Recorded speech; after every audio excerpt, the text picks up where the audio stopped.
There are certain names in American television history that carry weight far beyond the screen. Names that became synonymous not just with fame, but with something Messier, something more human. Paul Teutul Jr. is one of those names. To millions of viewers who tuned into American Chopper throughout the 2000s, he was the quiet genius in the corner of a noisy, chaotic workshop. He was a young man hunched over a gas tank, welding with a focus so complete that producers once aired the footage without music or narration, and became one of the most requested clips in the show's entire run. But behind that calm, behind those precise hands and that artistic eye, was a story that no camera ever fully captured. A story of a boy trying to earn his father's respect, a man trying to survive his own success, and a family that fame slowly, painfully tore apart. Paul Teutul Jr. did not grow up with a traditional childhood. While kids his age were riding bikes for fun, he was working in a metal shop before he was old enough to drive one. His father, Paul Teutul Sr., ran Orange County Iron Works in upstate New York, and from the time Junior was around 12 years old, he was sweeping metal shavings off the floor, running tools of grown men, and learning the language of steel.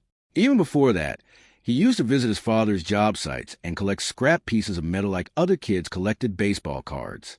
He would arrange them into small sculptures, finding shapes and forms in what everyone else called garbage. That imagination, that instinct to see possibility where others saw waste, would one day make him one of the most recognizable motorcycle builders in the world. But it would also put him on a collision course with the man who raised him. By the time Paul Jr. was 14, he was already welding with a precision that impressed men twice his age. He was not just picking up a trade. He was developing a philosophy. His father believed in brute force and old-school methods. Junior believed in clean lines, perfect detail, and the idea that something functional could also be beautiful. These were not just stylistic differences. They were fundamental disagreements about what craft means, and they would echo through every argument, every fight, and every courtroom appearance the two men would share for the next 3 decades. There was a moment early on that captured everything between them. Junior had redesigned a railing at the shop, making it both structurally stronger and visually cleaner. His father dismissed it without a word. A few days later, again without a word, Sr. approved it and put it into production. That silence said everything. There was respect buried deep in that relationship, but it was wrapped in so many layers of pride and stubbornness that neither man seemed to know how to get to it. Paul Jr. took a different path through school, enrolling in a vocational program that let him spend half his day learning metalwork.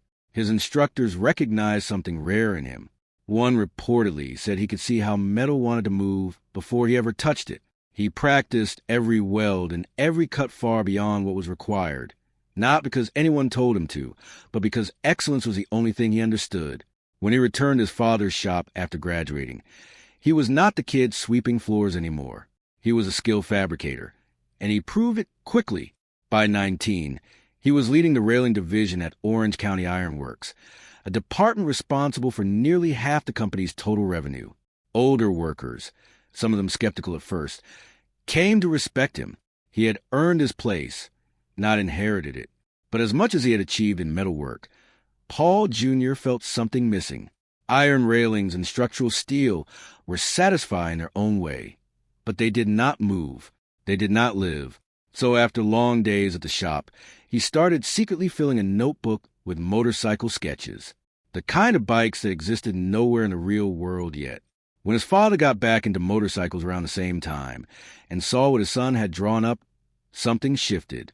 Sr., a man not known for generous praise, looked at those sketches and reportedly said something along the lines of, "Let's build bikes for real, not as a hobby, as a business." And just like that, a partnership was born that would eventually become one of the most famous enterprises in American television history, though not without a price neither man fully understood yet. Orange County Choppers launched with roughly $175,000 scraped together from the Iron Works business. The arrangement was not equal. Sr. held 80% of the company. Junior held 20%. At the time, Junior did not fight it. They had a dream, a cold basement full of tools, and not much else.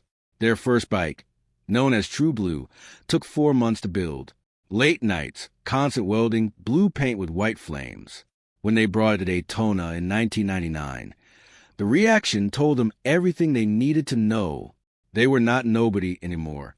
But success in those early years was not clean or easy. Money ran out regularly. Tools broke. Suppliers demanded cash up front. Paul Jr. slept on a couch in the shop during crunch time. They fought constantly, not for the cameras, but because the pressure was real and the stakes were personal. Every bike they sold barely covered costs. And yet they kept going, because stopping was never a real option for either of them. Then in 2002, a television producer named Craig Piligian came calling. He had seen a magazine feature on their bikes and had an idea for a reality show. Sr. nearly shut it down in the first phone call. When Piligian proposed filming the real process, arguments included Paul Jr. was deeply opposed.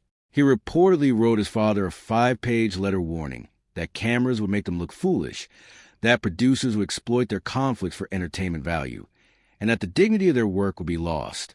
He was not entirely wrong. The initial contract offered just $5,000 per episode. The lighting was so intense it interfered with their welding. Producers at one point floated the title family friction. Jr. nearly walked away entirely, but they needed the money, so they signed. When American Chopper premiered on March 31st, 2003, nobody in the Teutul family could have predicted what followed. Within 3 episodes, the show was pulling more than 3 million viewers per week. Discovery Channel reportedly generated $13 million in merchandise sales in the first season alone. The tiny shop became a tourist attraction. Fans lined up outside. Letters poured in. And at the center of all that attention was Paul Jr., the quiet one, the builder, the artist who made it all look effortless. There was something almost hypnotic about watching him work. While Sr. paced and yelled and performed for the cameras, Jr. disappeared into the build, and viewers could not get enough of it. Welding schools across America reported enrollment spikes. They called it the Pauly effect. He had turned a craft that most people knew nothing about into something that felt personal, even emotional. The Black Widow bike became a cultural moment. A spiderweb gas tank, custom wheels, 167 hours of craftsmanship. When it was unveiled in New York, 15,000 people showed up to see it. Security struggled to hold the crowd back. Model kits based on the design sold over 280,000 units in 6 months. But perhaps the most deeply meaningful project of Paul Jr.'s career had nothing to do with fame or merchandise. In June 2003, he built the Fire Bike, a tribute to the firefighters who died on September 11, 2001. He incorporated a real piece of steel recovered from the wreckage of the World Trade Center, welding it into the frame himself because he refused to hand that particular task to anyone else. The bike required a completely redesigned frame to support 343 hand-painted emblems, one for each firefighter lost that day. When it was finished, it was more than a motorcycle. It was a memorial on wheels. When the bike was later damaged in an accident, the New York Fire Department responded personally to recover it, treating it with the same reverence they would give a fallen colleague. It has since appeared at over 248 public events. People still leave notes and personal tributes beside it, but even as his reputation soared, the walls at home were closing in. By 2008, the tension between father and son had become something more than creative friction. It was a war of control. Sr. wanted obedience. Jr. wanted freedom. The cameras caught some of the arguments, but people close to the production said the worst moments happened when the lights went off. Workers at the shop walked on eggshells. Designers were afraid to speak up. Jason, a fabricator on the team, once destroyed his own creation in frustration after one of Sr.'s tirades. Even Mikey, Paul Jr.'s younger brother who served as the show's comic relief, looked visibly broken in those final seasons. Years of being shouted down had hollowed him out. September 2008 became the breaking point. Jr. was late and Sr. snapped. What began as a confrontation became a screaming match in front of the entire crew. Jr. threw a chair, then a trash can. He kicked through a door and walked out. Sr. chased after him and fired him on the spot. That moment, later turned into an internet meme, was not funny in real life. It was a collapse of everything they had built together. The crew divided. Customers grew nervous. The network panicked. TLC issued Jr. a warning for abandoning his contractual obligations.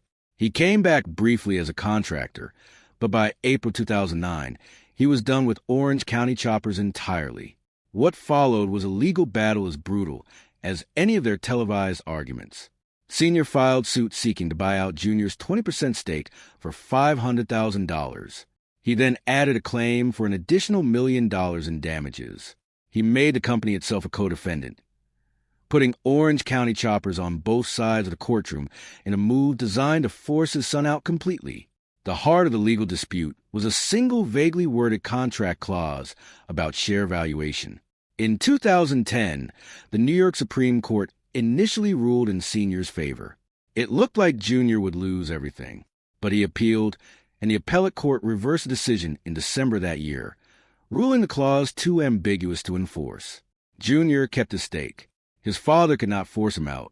It was a legal victory, but the personal cost was staggering. The two men sat in that courtroom, unable to even look at each other. A father and son who had once shared a cold basement, and a dream now needed lawyers to be in the same room. Through all of it, Paul Jr. rebuilt. He launched Paul Jr. Designs out of an office he and his wife set up in their own home. He started across the street from his father's shop. When his non-compete clause expired in 2010, key members of the original Orange County Choppers team followed him, including Vinny DiMartino, Joe Polifico, and even his brother Mikey. Discovery Channel turned this too into television, airing a series called Sr. vs. Jr. that put the family feud on weekly display. Meanwhile, Paul Jr. found something unexpected: love, stability, and faith. He met Rachel Biester while filming an episode, and their relationship grounded him in a way nothing else had. Their wedding in August 2010 was beautiful, but one chair was visibly, painfully empty. Paul Sr. did not come. The lawsuits were still fresh. The wounds were still open. His father missed one of the most important days of his son's life. Then in 2015, Paul Jr. became a father himself. He and Rachel had tried for nearly 2 years before their son Hudson was born. Holding that child changed something fundamental in Paul Jr. He began to see his own father differently. He began to understand, for the first time, what it might mean to watch your son walk away from you. The anger softened. The theology of forgiveness became personal rather than abstract. He spoke openly in interviews about his faith journey, about a spiritual retreat that reshaped how he saw his past, and about his belief that sharing his story honestly might help others who had lived through similar family pain. In December 2011, the death of Paul Jr.'s grandmother and Paul Sr.'s mother created one of the rawest moments the two men ever shared. Jr. called his father. For the first time in nearly 2 years, they spoke. The words were brief and simple. "She loved you very much. I'm sorry for your loss." It was not a reconciliation. It was not a peace treaty. But it was something real breaking through the armor both men had built around themselves. A 2018 television reunion brought them back together on screen to restore a Yankees-themed bike they had originally built in 2005. But behind the cameras, it was choreographed distance, not genuine repair. They worked on separate schedules. There were backup plans in case arguments escalated. A 2-hour special in 2020 tried to manufacture closure around a patriotic commission bike, but Sr. admitted afterward that the project had not helped their relationship. Fans reacted with anger, trending hashtags calling for respect for Jr. as Sr. brushed off his son's contributions with the same casual dismissal he had always used. As of 2025, Paul Teutul Jr. has confirmed in a podcast interview that he and his father have not shared a holiday meal in over 15 years. Not even after Hudson was born. They exist in the same industry and occasionally the same public spotlight, but not in the same world. Paul Jr. Designs has grown into a $14 million brand with licensing deals, apparel, and corporate partnerships spanning some of the biggest names in entertainment. Sr. still runs Orange County Choppers. Two empires built from the same dream, now separated by 15 years of silence and something neither man has been fully able to name. In February 2025, Paul Jr. announced a new memoir titled Given the Opportunity, set for release in October.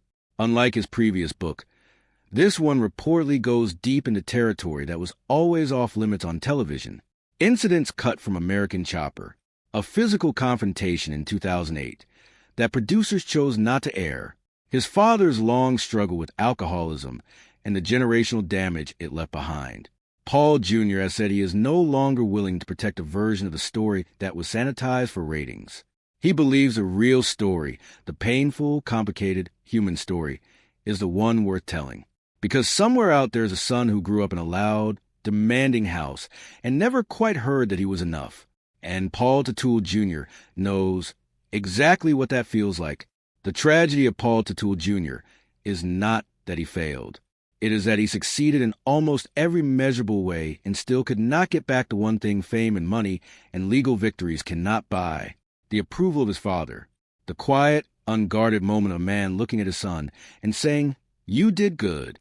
In 15 years of cameras and courtrooms and competitions, that moment never came. And perhaps that is the most honest thing American Chopper ever showed the world.